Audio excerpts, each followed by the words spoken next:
On a aussi différentes échelles qu'on utilise. Le rythme cardiaque, pour vraiment aller ici, là je vous parle de 60-75% de la fréquence cardiaque max.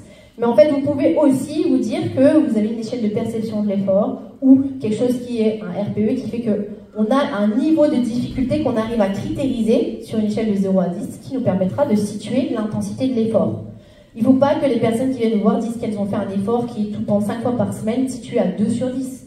Rappelez-vous, on doit créer du désordre.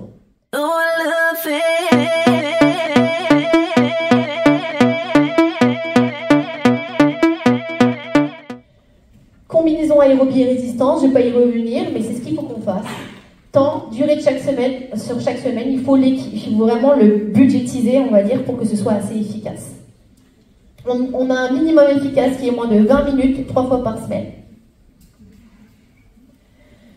Là, je ne vais pas forcément aller dans le détail, vous pourrez lire cette étude, mais on a un lien qui est prouvé entre musculation, et là je ne parle pas de sport, je parle de musculation, et l'axe intestin-cerveau. On a ici une baisse des LBP, on a ici aussi un score du coup de l'amélioration de l'état émotionnel qui change, sans pour autant avoir changé la diète. C'est une étude qui est sortie là récemment en 2025. Mais bon, bien entendu, toujours une activité physique intelligente, d'accord? Donc, n'hésitez pas à utiliser ces protocoles-là dans l'amélioration aussi de tous ces troubles qu'on pourrait avoir au niveau du digestif. Donc là, 3 séances, au moins pendant 8 semaines, c'est ce qu'ils ont fait dans ce protocole. Entraînement en résistance classique, type full body, donc on a entraîné le haut du corps mais le bas du corps aussi, sur des exercices multi-articulaires, polyarticulaires, c'est-à-dire des exercices fonctionnels. Les exercices qui vous permettent de vivre tous les jours. Vous asseoir, ramasser une charge du sol, d'accord? Vous suspendre, pousser une charge au-dessus de votre tête.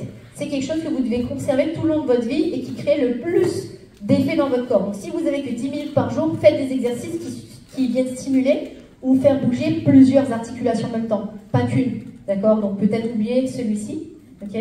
Mais peut-être faites un exercice, vous allez presser quelque chose au-dessus de votre tête, ce sera plus intéressant. Si vous n'avez vraiment pas le temps, vous faites un squat et après vous pressez quelque chose au-dessus de votre tête. Vous allez entraîner tout le corps, c'est encore plus efficace. C'est important parce qu'on sait que l'inflammation digestive elle joue sur les neurotransmetteurs, on le sait. Le cardio est souvent prescrit qui crée des porosités intestinales. Et voilà, effet contraire. Et donc, du coup, on va améliorer cet effet, cet état anti-inflammatoire. Donc, il faut vraiment se dire, l'entraînement en résistance, ce n'est pas un outil de performance, c'est un outil de santé, d'accord? C'est systématique, il doit être intégré dans toutes les stratégies d'entraînement que l'on va préconiser. Là, j'ai fait des petits liens. En cas d'anxiété, on va privilégier des activités rythmiques répétitives. En cas de dépression, on va utiliser des intensités modérées, en groupe, à l'extérieur si possible. Du coup, c'est quelque chose qui est engageant, qui va permettre de faire de cette routine ponctuelle quelque chose de régulier. La prévention cognitive ici, on va utiliser des activités coordinatives complexes, la danse, le tai chi. Si vous allez en Asie, le matin, vous les voyez, ils sont tous en train de faire ces activités, 7 heures lever du soleil, coordination de leur cycle et en plus de l'activité physique et mouvements polyarticulaires.